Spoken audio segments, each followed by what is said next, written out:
It's going to be really hard not to use presets on because I've edited this photo before and I'm not going to lie, I thought it looked pretty bloody good. But we're trying to learn to do it ourselves, so scrap that, forget the presets, and let's try and edit this photo. Boost exposure a little bit. Do you know what, actually I might do what I did last time, because I feel like if you level out the sky a little bit first, it makes everything else a little bit easier to deal with. Maybe that's just me. Maybe this is the most stupid way to do things, and I'm sure lovely people will let me know. Right, the sky looks a little moody, I like that. Now I want to raise the shadows because there's so much detail in those trees. I'm going to warm it up ever so slightly because it was cold, but it was summer, which in Scotland is cold most of the time. We're on like day 20 something of zero sun here just now. We've had nothing but rain. Gonna boost the overall exposure, take it up a little bit. We will drop the highlights a little bit more. We will light some clouds a little bit. Drop the blacks, get some contrast back. Black, can you zoom in? Why is it only zooming in a tiny smidge? Actually, you know what, let's just leave it. If you can't see, what the hell is the point? Right, clarity. Maybe lift that smidge, or do we drop it? Yeah, we're leaving it. Same with dehaze, we might lift that up, just for the sky more than anything. Yeah, lift that up a bit. The vibrance, I don't like that. Let's, do you know what, actually, does it look good? With less? The vibrance up? I think I prefer that, yeah. All right. Again, crush some of those highlights. I'll lift some of the shadows.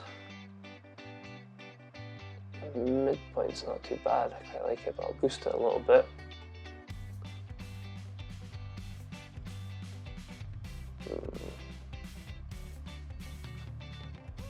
I try my best not just to do an S-curve, but that's just what looks good. Who am I to argue? I want to add some warmth into it, but I never know if I should use this color mixer or if I should use the color gradient. I want to make it a little bit more yellow. Push the greens over to the yellow side. Just make it a little nicer in the eyes.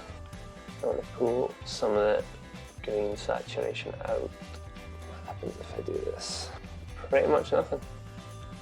Sometimes you think something's about to make a massive difference and then it does nothing. I guess that is just all part of learning how to do this properly. Okay, so I want to put some warmth into this again. This is where it's kind of the biggest learning curve for me, is this whole color grading section. Although I quite like color grading in video, I just feel like I never know what to do when it comes to photos, when it comes to color grading.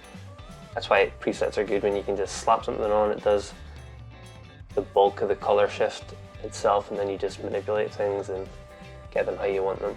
But again, we're learning, so I feel like the best way to do it is just to fucking spin that thing around and really just spin that bitch.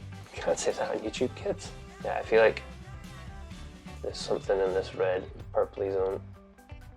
The red magenta sort of area. I feel like that looks cool. Feels weird putting purple into trees, but if it looks good, fuck it. And again, let's just spin it around.